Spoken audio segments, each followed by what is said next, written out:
वंदे मातरम, ए माँ, हम तेरी हम पूजा नहीं, हम तेरी परिक्रमा करते हैं, हम तेरी हिफाजत करते हैं। इन लोगों को पता ही नहीं क्या कर रहे हैं। अरे देश आज नरेंद्र मोदी जी के नेतृत्व में वो नीचे से निकल करके आए हैं, गरीब घर से निकल करके आए हैं। आज अमीरों का, राजा महाराजों का ये देश नहीं है। तो इसलिए मैं देश के नौजवानों आपको कहना चाहता हूं कि ये इधर उधर की बात करने वालों के चक्कर में मत आइए।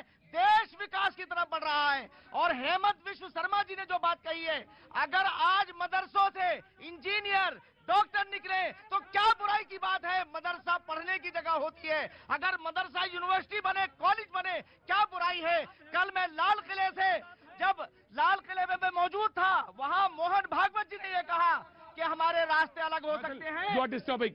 Maithil, you are disturbing. Please, everybody will go and sit here.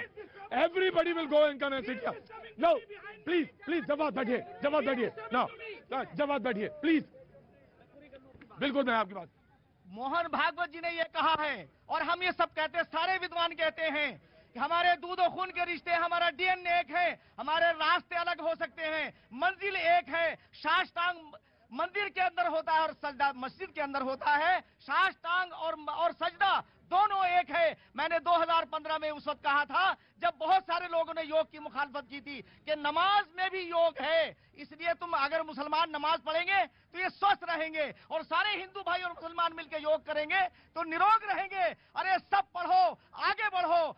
आज इस देश का प्रथम जो महिला है दूसरी, वो एक ऐसे घर से निकल करके आई जो कभी सोच नहीं सकती थी। जी मैं ले लिया। अब आपका सवाल है, मैं आ रहा हूं, आप ही के पास आऊंगा। जी और दीजिएगा। जी, मेरा घर, मेरी संपत्ति का मालिक कौन है? भारत सरकार है या नहीं?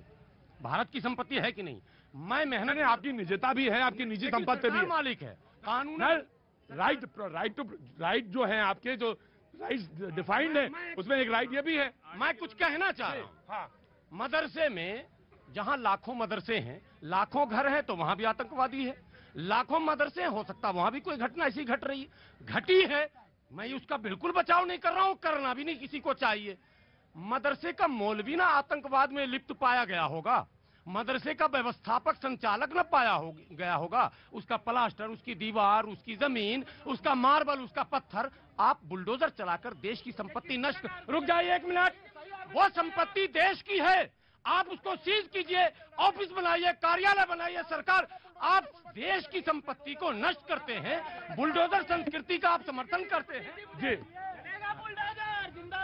हेलो, हाँ जी, मैं लुधियाना से आया हूँ। अपनी बात मैं सिर्फ 2 लाइन से शुरू करना चाहूँगा। 1 मिनट प्लीज, साइलेंस।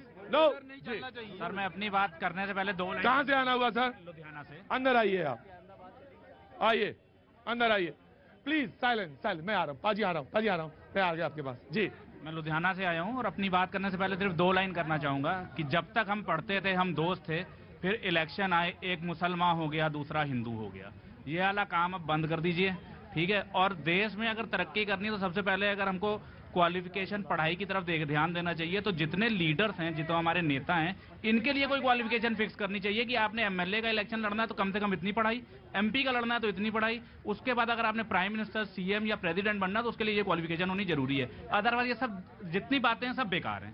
एक बात मैं अच्छी बात है, उनकी अपनी सोच है, अपनी बात बोलना है आपको।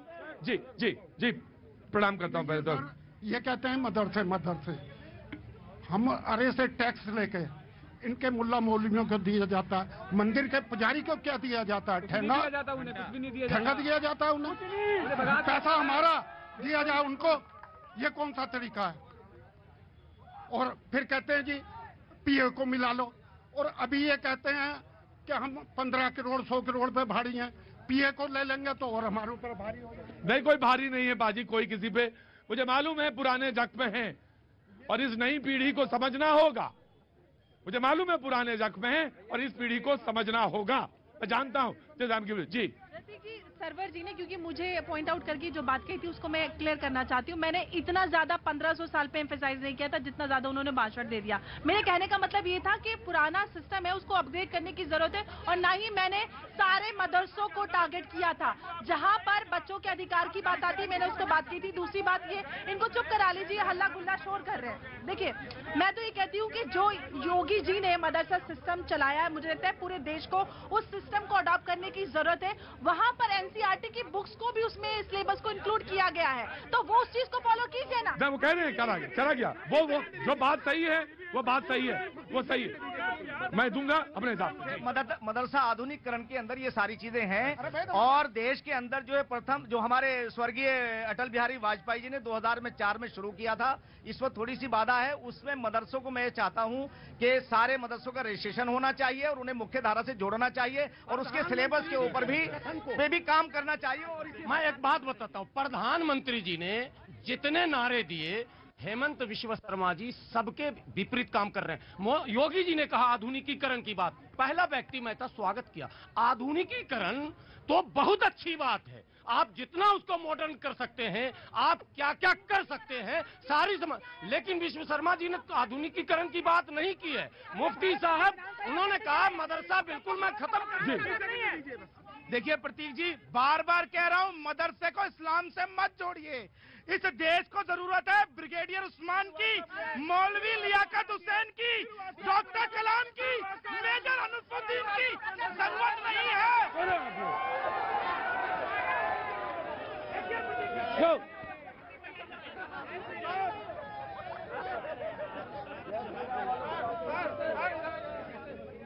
जनाब कहाँ से आना हुआ आपका?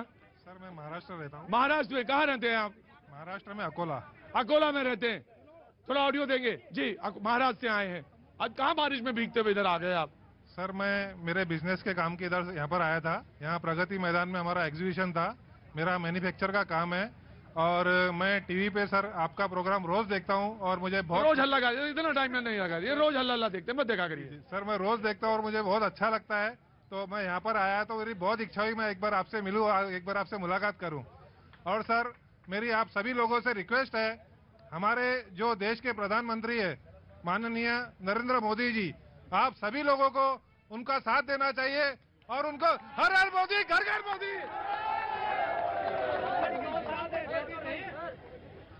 सबका साथ, सबका विकास, सबके विश्वास से मोदी जी ने जो दिल जीता है हिंदुस्तानियों का, ये हिंदुस्तान में जब तक वो जिंदा रहेंगे तब तक यहाँ उनका ही विजन चलेगा। मोदी जी कह रहे हैं सबका साथ, सबका विकास, सबका विश्वास, सबका प्रयास, और हेमंत विश्व शर्मा कर रहे हैं सबके।